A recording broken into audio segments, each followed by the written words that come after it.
ব্রিটেনের প্রায় প্রতিটি বড় শহরের মতো লন্ডনের রাস্তায় গাঁজার গন্ধ যেন এখন দৈনন্দিন জীবনের অংশ হয়ে দাঁড়িয়েছে।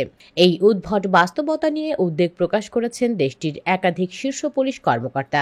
সমারসেট পুলিশের সাবেক chief constable sir Andy Marsh স্পষ্ট করে বলেছেন, লন্ডনের রাস্তায় গাঁজার গন্ধ এমন মাত্রায় পৌঁছেছে যে তা তাকে নিজ এলাকাতেই অনিরাপদ বোধ করাচ্ছে। তার এই শঙ্কা শুধু একক নয়, আরও বহু চিফ কনস্টেবলও এই অবস্থার পরিবর্তন চায়।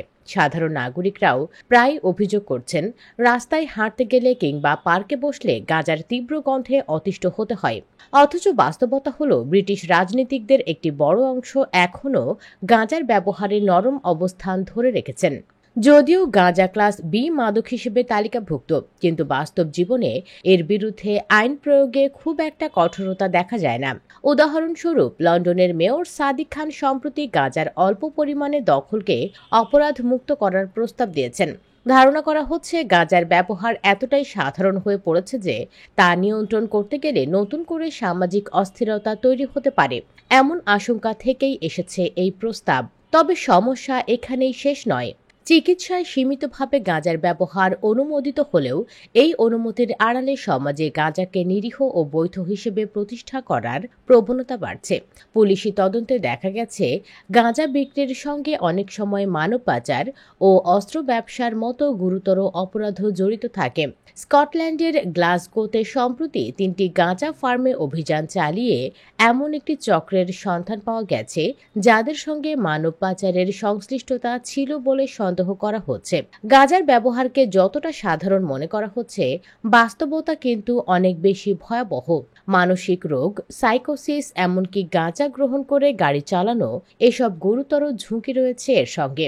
ব্রিটেনে মানসিক স্বাস্থ্য সংকট বাড়ছে এবং অনেক বিশেষজ্ঞ এই সংকটের একটি বড় কারণ হিসেবে গাঁজার অবাধ ব্যবহারকেই দায়ী করছেন। অফিস ফর ন্যাশনাল স্ট্যাটিস্টিক্সের তথ্য অনুযায়ী 16 থেকে 59 বছর বয়সী ব্রিটিশদের মধ্যে গত এক বছরে 7.6% গাঁজা সেবন করেছেন। অথচ এই প্রবণতা সত্ত্বেও পুলিশরা যেন আইন প্রয়োগে কার্যত অক্ষম হয়ে পড়েছেন। কারণ কাউকে গাঁজার গন্ধের ভিত্তিতে থামিয়ে তল্লাশি করলে পুলিশ কর্মকর্তারাই অভিযোগ ও চাকরি হারানোর ঝুঁকিতে পড়ে যান।